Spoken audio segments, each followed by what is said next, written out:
Welcome back to the Lanterne Rouge Cycling Podcast, here with Benji as always for the first sprint stage of the Vuelta España 2021, Stage 2 on the Sunday. They don't normally do it like this in the Vuelta, but kind of a Tour de France style start. This show is supported by our show partner, Le Col. And if you want to support the podcast, if you're watching on YouTube, make sure to subscribe to the YouTube channel. Over half the people aren't subscribed. If you're listening on podcast players, make sure to subscribe on your podcast player of choice and give us a review or a rating. Even if it's abuse towards me, I love reading that as well, as long as it's 5 stars. But onto the profile, Stage 2, 167 Ks long, no categorized climbs. We have an intermediate sprint with 3:21 bonus seconds available with 17 kilometers to go. Benji will talk through his man's tactics for today. At that, there's also sprint points available, and then a pretty uncomplicated run into the line, frankly. Super hot conditions, and just a classic sleepy stage for the most part, Benji. Yes, certainly. It started off quite special, though, because they ran under the 0 kilometer banner at the start of the stage, and it started deflating. It was one of those inflatable ones. They can't use that from next year onwards, so good that that's going out of the sport, because we've seen a few of those occasions before. Nonetheless, for the rest of the stage, basically a break consisted out of 3 riders, including 3 riders from the expected Spanish Pro Conti teams that received a wildcard: Diego Rubio, Sergio Roman Martin, and Javier Miquel Asparen. I hope those pronunciations are roughly correct, but Asparen's actually a pretty decent rider when it comes to his time trial. I think top 5 in the Spanish U23 ITT last year, and Martin, decent breakaway guy, has a top 5 in some Spanish race this year. And in the end, we've also got Diego Rubio, who is actually 5th in Boucle de la Mayenne, which is actually a pretty decent race this year. So honestly, they're not weak, but they aren't going to make this, because you've got the likes of the Koenig and Groupama wanting this to become a sprint. Some echelon nervousness, but at no point in the race there was an indication that something was going to go loose. We did have a few crashes. We had Jay Vine hitting the deck with about 80k to go, unfortunately, on the right side of the peloton. And he stood up quite swiftly, was just into the ditch, but he seemed to be pretty fine. Hopefully nothing that sticks in the rest of this race. And then we went towards the point where the breakaway started falling apart. Diego Rubio was the final rider that was in that breakaway. Eventually he got caught as well. But the peloton was prepping for the intermediate sprint, and stuff was about to go down, because Astana was setting up for the man himself, the myth, the man, the legend, Alex Aramburu, in the green jersey, because Roglic obviously can't wear multiple jerseys at the same time. Although it would be fun to have a jersey with like the red color in it, the green color in it. I've got an idea there. I think it's been done before, though. Combination jersey. Yeah. Anyway, they went for the intermediate sprint, and Aramburu was trying to gain, I think, bonus seconds, but I think also points. What do you think? Nah, because bonus seconds. Bonus seconds. Do you think so? Because like he can get close in green. Can he? Come on, give me hope.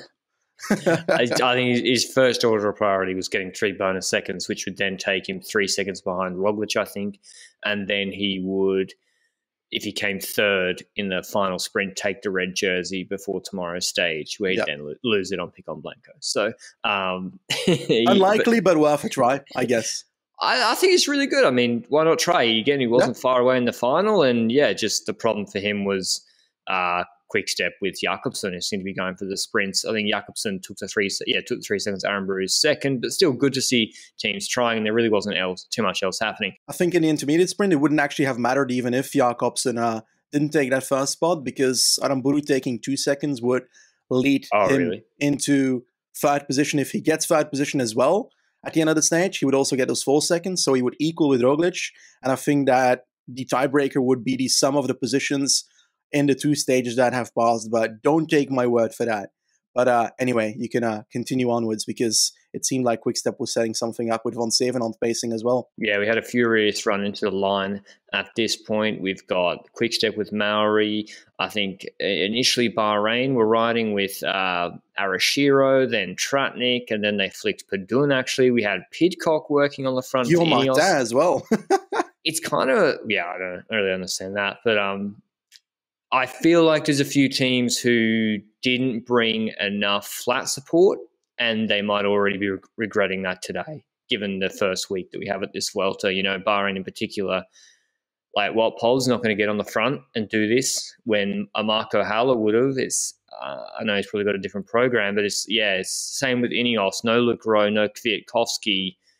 It's a lot of pressure on Narvaez and Dylan van Baarle, who Ineos, did a reasonable job in respect of Bernal. But before we get into the meat of the action today, another word on our show partner, Locol. They produce performance cycling apparel. And if you have a team or just a group of friends or you need some custom kit, Locol produce custom kit, have done sustainably for a long time on their website. It's produced in Italy like all their other kit. So if you want to check that out, it's at www.locol.cc. There's also an LR Vuelta 20, that's all caps LR Vuelta 20 discount code for 20% off, which also applies to already discounted items. So there are some outrageous deals to be had at the moment if you use the discount code from my perspective. So thanks to Locol for supporting the podcast. But onto the run to the finish, we had another. I hate to see it happen in the Tour. It really sucks. I hate that it affects GC, a crash in the run-in. We had, as I said, Padun had struggled to pull and Bahrain had been at the front and then they'd run out of steam and moved back. And then there's a crash in the middle of the peloton. All of Bora seemed to be caught up. Yep. Jordi Meus, Sharkman, although is he really here for GC? Come on, have some belief in this man. No, I won't have any belief. But yeah, there was a crash. It's like at 4Ks to go. It's just like stage 3 of the Tour. Thankfully, no one was like severely hurt from what I can see. Maybe wait to see what happens with the Bora guys who seem to crash heavily. But Roglic, who was not at the front of the race, just missed the crash. And yeah, they don't get the same time any GC contenders caught behind because they're outside the 3 kilometer rule. We're seeing now as it's trickled across the line, guys losing time according to the Inner Ring and the Flamme Rouge. Lucas Hamilton and Adam Yates, 31 seconds. Haig, Carthy and Padun, 38 seconds. And Arensman. I was reading the same tweet and I was like, he's never going to say Arensman as GC rider right now. I don't know why Arensman's in that tweet.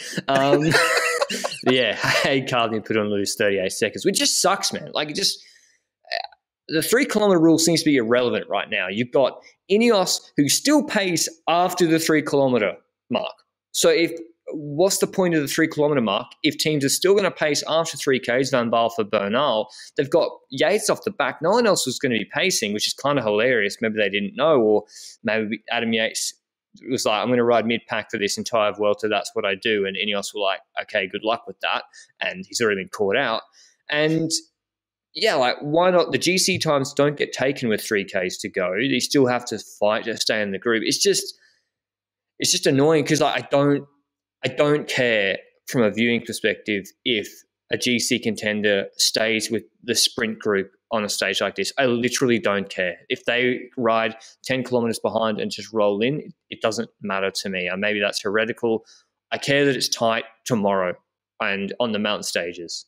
I think in the normal flat sprints where everything goes normal and everything goes to a sprint, that's what you'd expect. But I think the exceptions is what makes this rule a thing. For example, if in the last, 4 kilometers, someone decides to start pulling an echelon in an area where that is possible, then it isn't just the sprint stage. And then some victims of that echelon should receive the time deficit of the echelon, So stuff like that. We've seen that before. And I think, was it Giro de Vuelta, where Gaviria had an echelon of the entire team of the Koenig riding away in the last 6 kilometers or something. But those exceptions is, I think, what is an idea to keep it. But I agree that it's BS for today. Yeah, it doesn't give me any pleasure or give anyone any pleasure, I don't think, guys being caught behind a crash. I mean, maybe you might say, well, the counter argument to that is Bahrain, bring some more flat engines, keep your team at the front, and then you wouldn't have this problem. I don't know. Maybe that's the then Arashida wouldn't be here, so we don't want that. No, Arashida would still be there. You drop poles from what I would do. But anyway, that's a bit by the by. It's a real shame. We don't have the full information yet. But yeah, just stay tuned for the GC gaps. Luckily, no one seemingly to be properly injured. Just an annoying 38-second time loss. Yeah. But on to the last kilometer, which has got some hilarious stuff. We've got under the Flamme Rouge, Quick Step, coming up the right-hand side with Alpecin in the middle. Alpecin only have two lead-out men, and their second last pulls off with 850 to go, just leaving their last man for Philipsen. Demare gets absolutely hung out to dry by his lead-out. Like, this is one of the worst. I don't know what happened here. I don't know if he got his wheel on the wrong side. I mean, I kind of blame Demare, Benji, looking at it a second time. I kind of blame Demare because if I got the freeze frame, with 800 to go, he's being dropped off on Milano's wheel. The Euskaltel rider yields the wheel. It's only 6 or 7 wheels deep, I think, or maybe he's the rider that got squeezed. Yeah, 6 or 7 wheels deep, and he keeps his wheel on the left side of his lead-out man and just keeps drifting to the left, and the lead-out man's flicking him with his right to go to his right, and Demare just keeps going to the left and then has to move up himself. So I'm not sure that's all his lead-out's fault on second look, to be honest. What was your take on it live?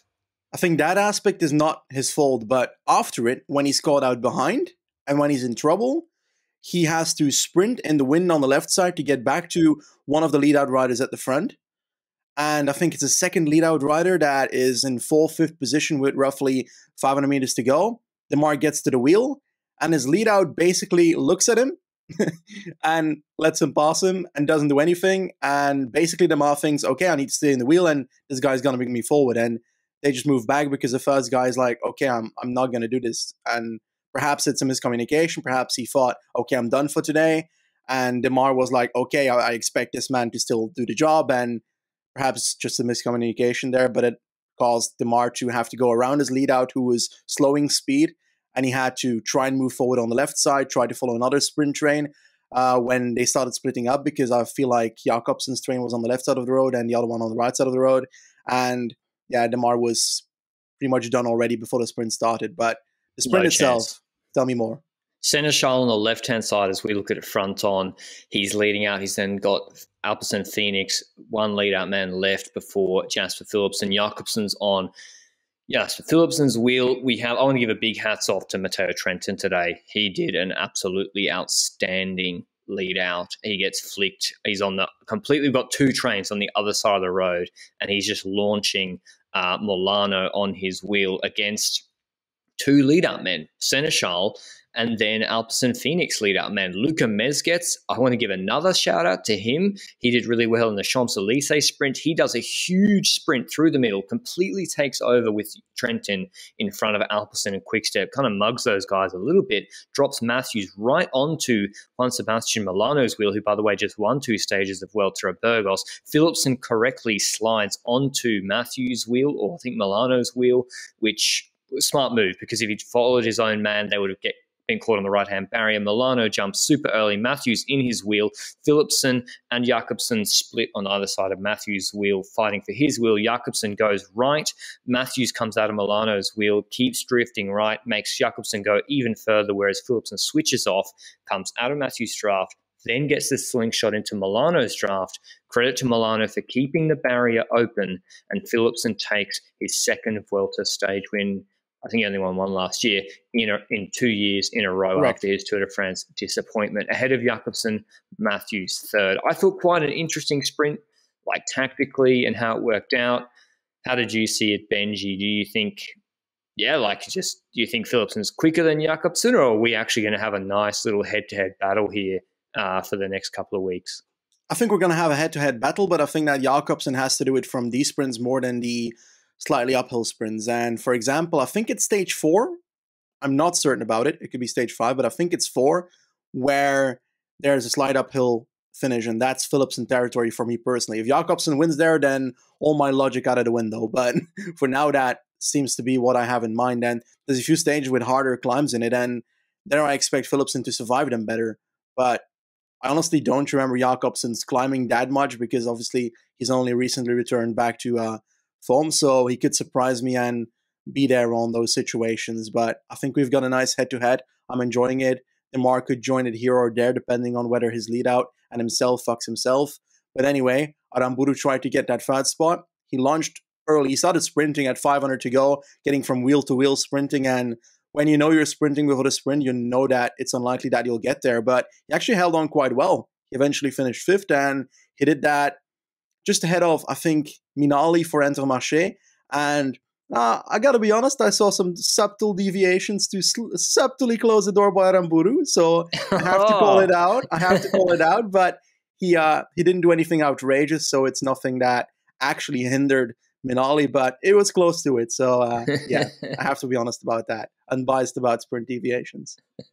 Wow, calling out your boy. I got to admit, I'm a little bit also surprised by his it's a decent result from him. Here's the final top 10 for the stage. Philipsen first, Jakobsen second, Matthews third, Milano fourth, Aramburu fifth, and Aberasturi last, Minali, Vermeersch, Piet Alagart, Soto, Benji mentioned just outside the top 10. I will say, if Matthews sprinted straight from when he launched, and he didn't endanger Jakobsen, it just made Jakobsen go a lot further. And if you'd watched my Tour of Norway, I think stage 2 video, I did a little bit of a trigonometry Pythagoras class for everybody, and it makes a big difference, especially when you're having to change line that close to the finish in the last 50, 70 meters. You go quite a bit further, particularly Jakobsen had to, and it also means you're just sprinting a little bit off balance, trying to sprint diagonal. You're trying to sprint straight, and then you're moving left, right, and then you sprint straight, trying to straighten up. So I think Jakobsen 50-50 might have won, but perfect timing from Philipsen, and good to see him get that win. And Soto, I think that today might not be the terrain that he should do well at. I think I expect Soto to top 10 that punchy finish, that hockey stick punchy finish, 3-kilometer climb, stage 5, I think, or stage 6 actually, stage 6. Just wanted to throw that out there. Top 10, I feel it. So Roglic remains the leader of the general classification, but he's, I think, only 4 seconds, ahead of Aramburu. That shouldn't really worry him before tomorrow. Tomorrow's the first GC test. We have Picon Blanco climb, 202.5 kilometers. It's a little bit rolly, but then it's nothing in the middle of the stage. I wouldn't be expecting a break to win, nor I just think Jumbo should control tomorrow, frankly, on the flat. There's a 2.7K, 6.5% climb, 11Ks before the start of the main climb. Don't expect too much there, but the final climb is 7.6Ks at 9.1%. A nasty climb. And this is my view, Benji, on how this, if I'm Bahrain, the other teams, how I would play tomorrow's stage. I would just let Roglic take his bonus. Honestly, I wouldn't pace. I would make sure the climb is done really tight, small gaps, which I'm expecting, small gaps. You're not going to be able to take time, really. I don't see where you can raid Roglic tomorrow, use multiple teammates. He should be fresh. I reckon just let him go for your best in the sprint, in the sort of last 6. It's not that steep at the end compared to the middle, and try and limit losses. I wouldn't try anything at all or try to put Jumbo under pressure tomorrow. Is that that's just how I see it. I just don't see the point in burning your team, trying something you might just end up dropping your own team and Roglic taking advantage. Do you see it any different? Yeah, because it's the first mountain stage as well. I see it more as an indicating stage. So you ride the stage just at normal, and the results will define your tactics for the future. If you see tomorrow that Roglic is actually somehow not at the top level we expect him to be, then all stuff that you do, magic tactics and so forth, might become useless, and you might shoot yourself in the foot. But if you, for example, play defensively and play the way you would normally play the stage, if Roglic was not here, then you will have an indication for the future of what Roglic is like and be able to adapt accordingly. But when it comes to the stage, my immediate question is like, who's going to control the stage? I don't think Jumbo is going to control the stage, but oh, really? It's Spain. Movistar's here. Like, somebody's going to control the stage. Yeah, I mean, depends on the break. Like, if there's 3 guys again who are not very strong, you really don't have to do that much work to keep it in check. And do Ineos, Benji? Do Ineos try and take back some time that Yates lost today? He lost 31 seconds. Is it a climb where you can maybe send Yates early and, contrary to what I'm saying, put Jumbo-Visma under pressure and see, okay, who's going to react? Is Roglic himself going to react? Is Kuss going to pace, or Koen Bowman? Maybe they're aggressive with Yates. I think that when it comes to this climb, the middle section is where it's at. And the steep sections start already with 7K to go, which is basically at the bottom already. So it allows for an attack from Adam Yates at the start. And In all honesty, it's also typical Adam Yates to do something early on a climb. So it wouldn't be out of the ordinary, it wouldn't especially be against Roglic. It would just be a typical Yates move, I'd expect. But the question is, who will respond to that? Will Jumbo decide, we're going to pace that back? Or are they going to send, okay, Sapkas, just follow the attack? Yeah, maybe they attack with Sepp Kuss and use him as a second GC threat. I mean, why not? I mean, you could do that. I'm not sure. I think it'll be similar to how it played out with Dan Martin and Carapaz and Roglic on those climbs last year. Should be expecting tight GC gaps, to be honest. But let us know down below or on Twitter at Lanterne Rouge CP what you expect from tomorrow. Pre-race, mine was Roglic. I think yours was also Roglic. Like, in reality, you might have changed just to be contrarian, but I think you actually thought Roglic, but I'm sticking with Roglic. I am doing so as well. Just in case a magic breakaway wins, then I have no clue who would actually take it, to be honest. So, damn it, I should have named something. Euskaltel Biscara, because why not? Mate, I don't know. Maybe, I think the GC teams will likely control tomorrow. It's not so hard and it's quite long, so I think a break will cook in the heat. But yeah, it'd be interesting to see how it goes. Otherwise, 1-0 for Philipsen so far in the sprints. They'll have another opportunity for the sprints in stage 4 in one that maybe suits Michael Matthews a little bit more, who did look good and in good position on today's stage. He was at like 51 odds, so not rated that well by the bookmakers, but this is not a deep sprint field. Otherwise, stay tuned, probably looking on Twitter for the relevant news on GC contenders and Mark Padun. He still lives. He's been used for flat duties. He did a 15-second pull. Let's see some nuclear watts on Pick on Blanco tomorrow. Ciao.